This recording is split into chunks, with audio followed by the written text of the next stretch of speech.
This is the Roller Coaster Podcast, and I'm your host, Lucy Q. Life is a wild ride. It has twists and turns. It's scary, exciting, and downright fun. So throw your head back, arms in the air, and come along with me for the ride. Life is like a roller coaster, baby, baby. I wanna ride. We all grew up with the fairy tales that ended with happily ever after, but those stories left out the part where marriage, like any relationship, takes work.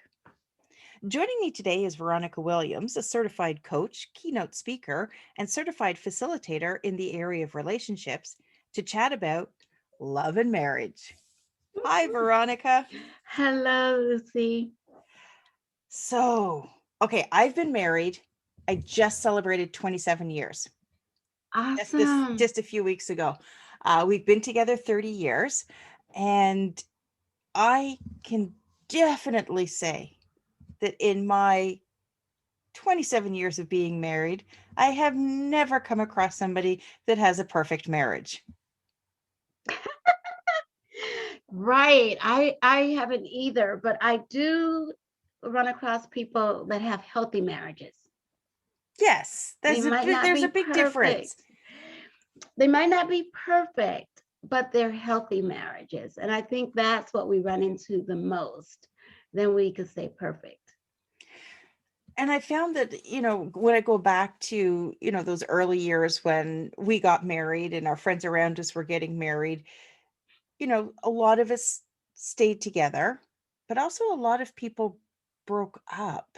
Their marriages didn't last more than, a few short years. And I think some people got caught up in getting married rather than being married. That is true. They do get caught up with that, but I also think they get caught up with unrealistic expectations. And they also have different ideas of what marriage is about. No one has that conversation when you're dating and when you're getting engaged as to what you're looking for, or what type of goals do you want for our marriage? Well, how do you want to, what was your family life like? Did you grow up in a two-parent home or one-parent home? And if so, what are some good things to bring in and some bad things, to leave out? And I think that's what happened. People bring in excess baggage into the marriage, which causes them to break down. And along with that unrealistic expectations, those two together cause the marriage to break down. And I think that things like TV and movie plays a role in that sort of unexpected, or having different views on what marriage is because we're always shown that perfect picture. I grew up watching TV shows. I was a kid of the 80s, so we had all of the sitcoms where I think every family was that, perfect, happy family. Sure, they had their one crisis of the show that would always seem to be resolved in 30 minutes. But that's how you were shown that relationships are. And it is so untrue. And when you find yourself suddenly hitting these challenges and roadblocks in your marriage, first of all, you're taken aback because you're thinking, wait a second, this isn't what I grew up knowing. And then well, where do I turn? What do I do? You're right. We all had, well, I'm an 80s child as well. And, you had the Leave It to Beaver, and you had the I Love Lucy, where they had two different beds, right? But those are cases that are so unreal for any family. Because you have two people that have two different ideas of what marriage is, and they're trying to come together and navigate this thing, right? So I always suggest that people go through one premarital counseling, because in that you can find out what your struggles are. You can figure out the red flags that we need to maybe put a pause on the marriage for just a few little more months or maybe a year. And then we find that we're prematurely going into something that we have no expectation of, or no way of wanting to do, because there's also roles and responsibilities of a husband and a wife, and some people just don't want to follow um or hear what those roles are. They're coming in with their own ideas, which again put a damper on the marriage. Yeah, and as you pointed out earlier, the relationship that our parents had when we were growing up influences our point of view when it comes to, how a husband should act, how a wife should act, how things are supposed to work. We just assume that that's the way things are. But Mhm. then when you get into your own marriage, you're realizing, wait a second, that doesn't work. Exactly, because what was the idea? The man did all the work on the outside and the woman did all the work on the inside. But what about when you don't have a husband that is not and also work on the vehicles? But what about when you don't have a husband that is mechanical, you know, or a fixer person, what do you do in those cases? So that's where conversations start out as to what are you good at, when do we have to solicit help from others and to not offend you, and then secondly, who do we pay to do it, so there's so many variances there that it's just until you have to, how the story about you can't walk in someone else's shoes until you walked into your own, and that is exactly what marriage is. Two people can get married on the same day, same year, but yet your marriages are going to turn out different because they're two different people. And, I know the saying goes that people never change, but people do change. We do change over time. We learn new things about ourselves. We uncover different things. And sometimes you can change together, but sometimes those changes actually pushes you apart. So, what are some of the reasons, that people may have breakdowns in their marriage? Well, one is the unrealistic expectation, and one is what you talked about. People don't change, but I think people have a mindset that they can change this person. And so you cannot change people. Because we all change, but if you're going into marriage and thinking that anything that you've encountered during the dating phase and the engagement is going to be different from marriage, that's untrue. Um, some people show you just what they are, or some people put on their representative. And so you really sometimes don't even know what you're going to get. But I think for people like that, I would tell them, to talk it out. Communication. A lot of couples don't talk. They more or less find things in the dating phase to always go out to dinner, to go to the movies, but they never find time to just sit and talk about life, about what they want out of life, in terms of where they want their marriage to go, what they've experienced in relationships, and how that, you know, how they're working on it to not impact, the actual marriage. So I think people, not only that, premarital counseling helps. Going in and identifying, learning how to identify what some of your conflicts are what I call them are your red flags, that we shouldn't get into marriage right now. That's when I was saying put a pause to it. Sometimes when you're not so sure of a situation, or something is so um, needs to be unresolved, or issue needs to be resolved, then you need to put a pause sometimes on that. But I think people want to um, they look at it as going to a construction site, and you see the yellow tape, and it says caution, hard hats beyond this point. Well, no one wants to put on a hard hat. No one wants to let the tape to say stop. They tear it all down and go in, and then they blame someone else. And if it's of someone of a Christian faith, they may sometimes blame God. And that is not the case. You can only blame yourself for that, because a lot of times we feel that we probably shouldn't proceed right now, but yet for whatever reason, to please others, or to just maybe some people have a feeling that this is my only opportunity to get married, or this is the first person that asked me, I guess I should say yes, or there's so many variances there that we have to really take a pause and figure out, why are we getting married? What is it that I really love about this person? And am I willing to take this person, the whole person?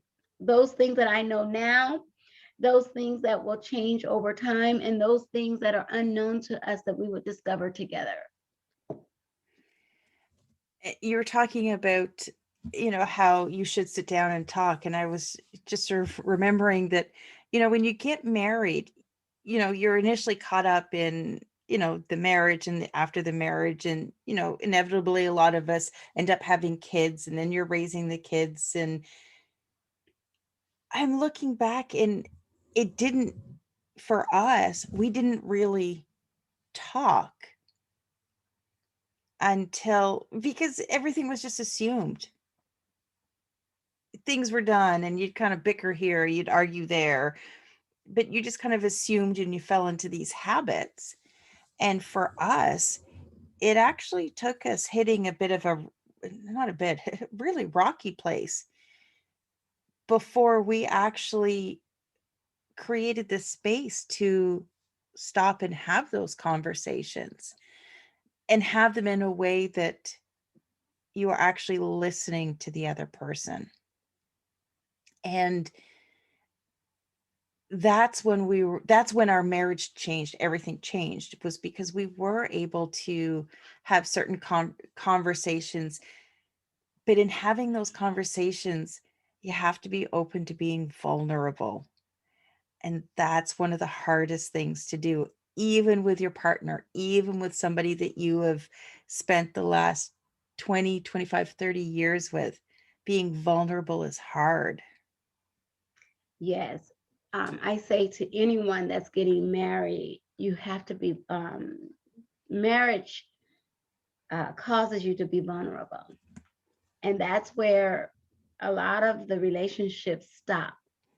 They start, but then they stop because each other, one of the parties don't want to be as vulnerable, which sets up for distrust, misleading ideas, or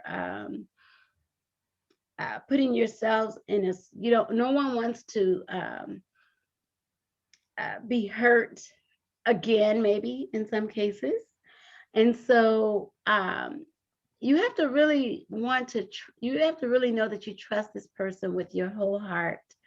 We're not willing to give all of us to this individual, but that's what it takes in marriage, because after all, you're going to be living with them. Maybe you all might find something to preoccupy yourselves, that you're not there with each other all the time. But this pandemic has allowed a lot of marriages to be challenged with having to be there 24/7. Whereas maybe if we went out to work, that was our little reprieve or our little break.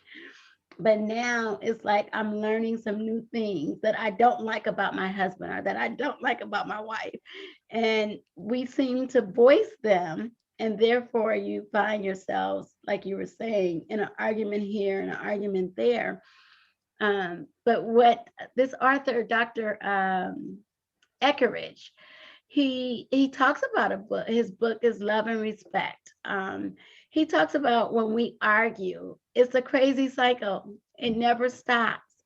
And some of it is all started because the wife is not feeling loved and the husband is not feeling respected. Good book for any engaged couple, anyone that is experiencing hiccups, because you discover more about yourself, and you discover, why are we fighting anyway?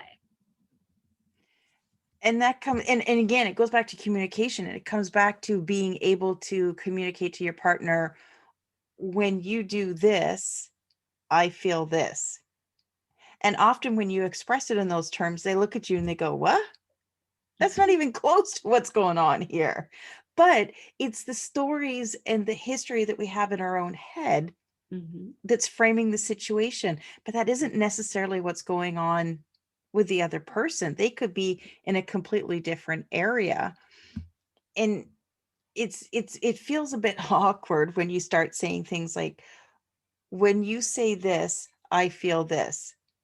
Is it feels a bit mechanical, but you have to be able to find your own words to be able to say those things in a safe place.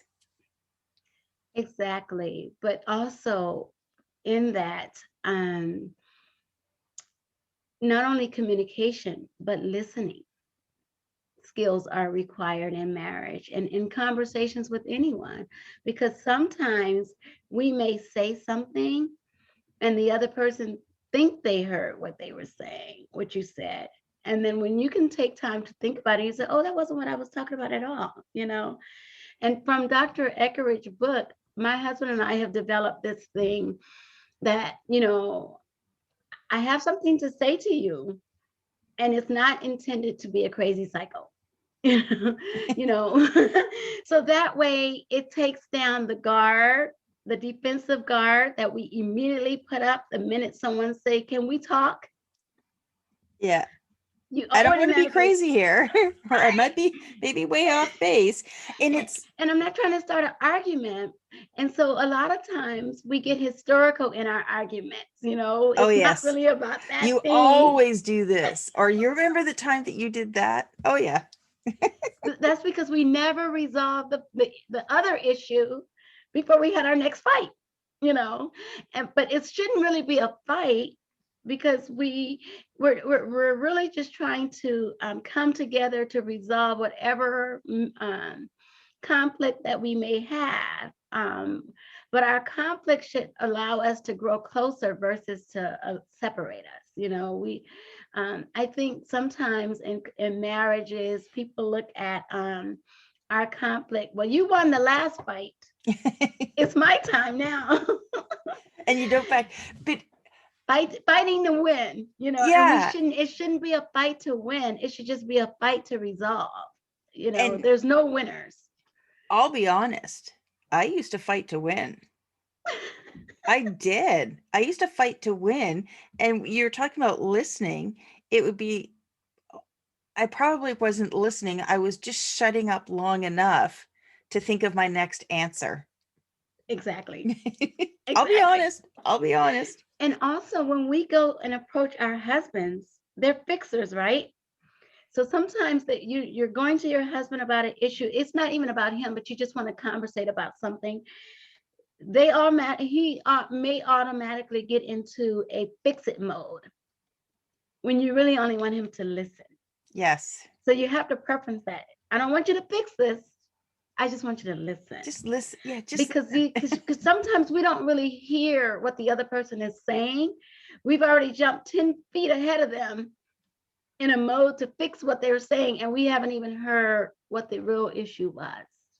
So we have to kind of zoom out of our issues sometimes and see where the big picture is before we can really just dive in to, like you said, to fight to win, you know.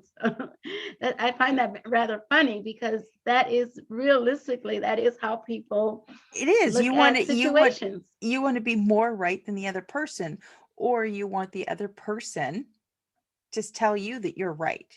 Yes. And in which case that means that they're wrong. And it's not always the case. It's just a difference of opinion or a difference of a viewpoint where you kind of have to step back and understand where the other person's coming from.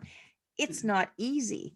Now, for us, we have probably did something that most therapists would tell us not to do, but we had conversations over texting because you had no choice but to stop while you're waiting for those three little dots to go link, bouncing up and down. You're like, they're writing a book.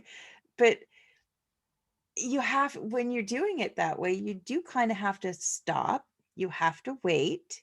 You have to read what they say, Mhm. and you have to be able to digest it. For us, it helped resolve certain things and get things out into the open. It's not for everybody, Mm-mm. but for us, it's just a tool that we use just to start to have those conversations. And sometimes, when we were talking about being vulnerable, it's a little bit easier to be vulnerable when you're not right there in front of the person. That's It's a little true. protected. That is so true. And you also, I like how you said you guys had to discuss the texting. I think you do have to discuss your method of texting because one spouse might like to text and the other one might just like to receive a phone call. Yes. So you have to have those conversations of your method of communication so that we could be on one accord and not miscommunicate, our messaging to one another. It's so important, um, especially with this technology now. You can text, you can, you have everything at your fingertips. But I don't like texting. But then as time went on, you had to get with it because you're in locations sometimes where you don't have time to pick up your phone, but I can text you quickly. Yeah. And we have children. So now we had to move with technology. Now we have a family group. That's where we do all of our texting to one another, Yeah. Yeah, we have one of those. That's so where so you everything so goes into that. yes, and so you're right. We all change, and we have to change with the times, and our marriages are ever evolving, ever changing. We're changing, we and our perception as couples is so different. So how I look at a situation is different as to how my spouse might look at the situation. So it's important to communicate so we can understand what we're both getting out of the same situation and have different results, different responses that may cause a crazy cycle. So you have to really make sure that you are communicating, but most importantly, not only just communicating, listening. Yes. Did you have any other tips for us for anybody that's in their marriage and they're really struggling? There's a lack of communication. Maybe one partner wants to seek outside help, the other person doesn't. Do you have any techniques for people that are in those struggles right now? Yes, I am an advocate for seeking out help. And the reason being is when you are not resolving it yourself and the situation is getting bigger and bigger, I would say you may need a marriage counselor. You may need a relationship coach like me to help you kind of identify, navigate, and figure out some strategies. That's all it is. No need to say, oh, I don't want to talk to anyone. Or maybe if the two of you know a couple, an older couple, or someone that has been married long enough that appear to have a healthy marriage, experience what you went through and have worked it out, and now they're living harmoniously, perhaps a mentoring couple would be helpful. Someone where you can both share your ideas. They're neutral, they're not on anybody's side, but they're there to help you figure out what the real situation is and how one or both of you could have offended each other. Because I don't think we always see ourselves or we already always know what role we play in it. I always say, get a mirror before you begin to blame the other person. And you look at it and you say, before I blame this person, let me see what part or what role I played in it. I believe you definitely need to, I can't stress it enough, communicate, listen, discuss the situation amicably, with an open mind. Take out any offenses that you might feel from the previous discussion that may be similar, and realize that you're not married to your enemy. This is supposed to be your confidant, your lover, your someone that you said I do to. The whole part of them, the good, the bad, and all of those unknowns to come. And even some unknown secrets that they haven't told you, because a lot of people are not as honest. But I think getting to know each other and look beyond surface talk, dive in deep, because that's where you're going to really discover the person that you're married to when you dive in deep, conversations, discussions about everything under the sun. And it's important to make time for conversation and make time for your relationship. I mean, when our kids were little, it was really hard. We lived in places where we didn't have any family to help with the kids or to take anything on. So if we wanted to go out, we had to get a sitter. It was not always easy. But you do have to be intentional about making some sort of time for yourself, for your marriage, outside of children, if you have them. Yes. And, I'm always one to say, always create a night for dating. Have a date night. I'm like you, we didn't have family in the same state that we live in either. But there's plenty of people in your circle that may have teenage kids that can be responsible, or at least for a couple of hours. And then there's these professional babysitting services that you could find in your communities that have specialized babysitters that you can go and interview and make sure they understand all of your child's needs and your needs. And you just, making sure that works. But always date and have time to communicate. I would say try to schedule when you have dinner. Try to schedule dinner at home if you don't work too many odd hours that don't allow you guys to be home around dinner time. But having dinner and talking about your day and about what may bother you, almost like just do a daily check-in. Even at 1 a.m. in the morning, just say, "Are you asleep?" And you can, That could be dangerous. I Are you asleep? Well, that depends. say that to my husband all the time. I'm always like, "Are you asleep?" I know he might be asleep, but he always says, "No, dear, what do you want?"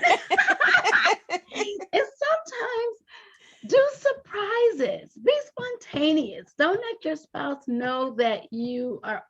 Every time you say, "Are you asleep?" or "Can you talk? Can we talk?" Be spontaneous with it. Don't make it seem so routine that it's about something difficult or anything like that. It can be, let's go for a walk. Let's go have fun. We're married couples, right? You say, let's spend some time together and realize this. I think a lot of couples need to realize this. Intimacy isn't always sex. Right. Intimacy could be talking, it could be touching, it could be kissing, it can be caressing, because we all have different areas of appreciation, our communication, appreciation. So almost like love languages, basically is what it is, like the 5 love languages. We all have different love languages, and sometimes we don't pay attention to our spouse's love languages. And so we need to have a discussion about what we like. Do I like to talk? Do I like to, which is quality time, that face to face? Or do I like you to just send me an email or a text throughout the day? Do I like to receive a phone call? And do I like gifts? Do I love letters? Which one? And add that to it. That's what keeps your flame burning. It may be flickering, but if you just add a few little spices, that will keep the flame burning. You just have to let it figure it out that way. Veronica, this has been a pleasure.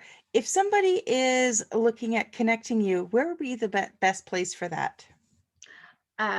There's several ways. You can do Alliance Seminars, oneword.org. And we're also on Facebook at Alliance Seminars.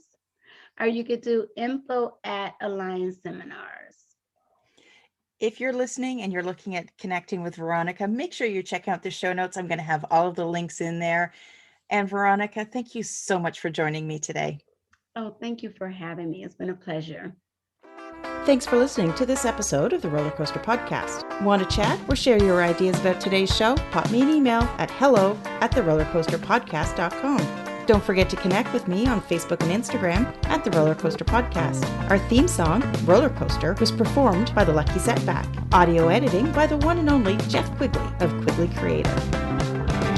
Life is like a roller coaster, baby.